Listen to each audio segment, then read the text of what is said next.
Les plantes médicinales ou remèdes rasiers. Les collectivités amérindiennes et africaines utilisaient déjà les remèdes rasiers. Il est reconnu qu'il y a un potentiel important de plantes médicinales en Guadeloupe, environ 600, selon le docteur Henri Joseph. Ce sont souvent des alicaments dont les feuilles, fruits, racines ont des vertus médicamenteuses. C'est grâce aux connaissances des Amérindiens du Nord que les premiers colons ont pu survivre. Mais la phobie de l'empoisonnement par les esclaves africains et métis s'empara des colons et l'utilisation des plantes médicinales caribéennes fut interdite pour l'usage courant, mais aussi dans la pharmacopée française. Dans beaucoup d'arrière-cours, on trouve encore de nos jours un petit jardin médicinal.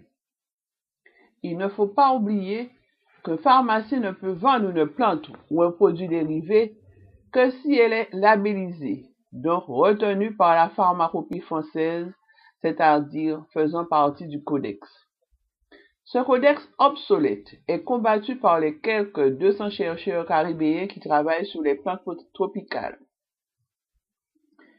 Petit à petit, il y aura une structuration des plantes médicinales, et c'est ainsi qu'il y a environ 19 ans, le parc paysager de Petit Canal a été créé avec en son sein un jardin à but thérapeutique, le jardin des plantes médicinales, qui porte le nom d'une tradie praticienne de la commune, Madame Anne Romil.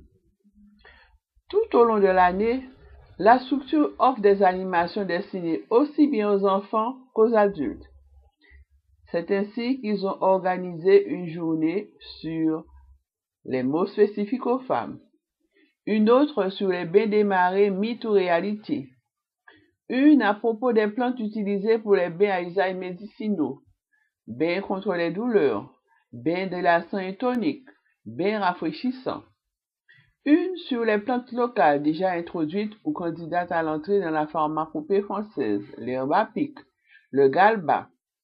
La journée sur les plantes médicinales en général a permis à certains de revoir, à d'autres de découvrir les principes de plantes comme le caïmite, le cassis, le paoka et les feuilles de papayer, les bourgeons de goyave, le jasmin, les millefleurs, les feuilles de médecinier baillet ou médecinier barrière, les icaques, la pervenche de Madagascar, le nîmes.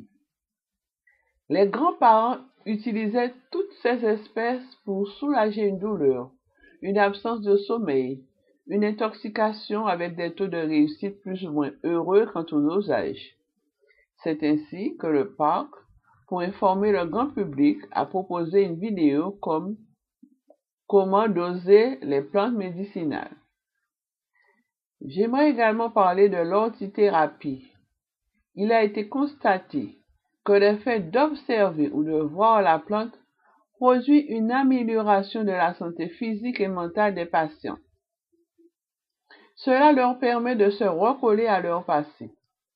C'est ainsi qu'au Centre gérontologique du Rézé, un jardin thérapeutique médicinal a été créé en 2009.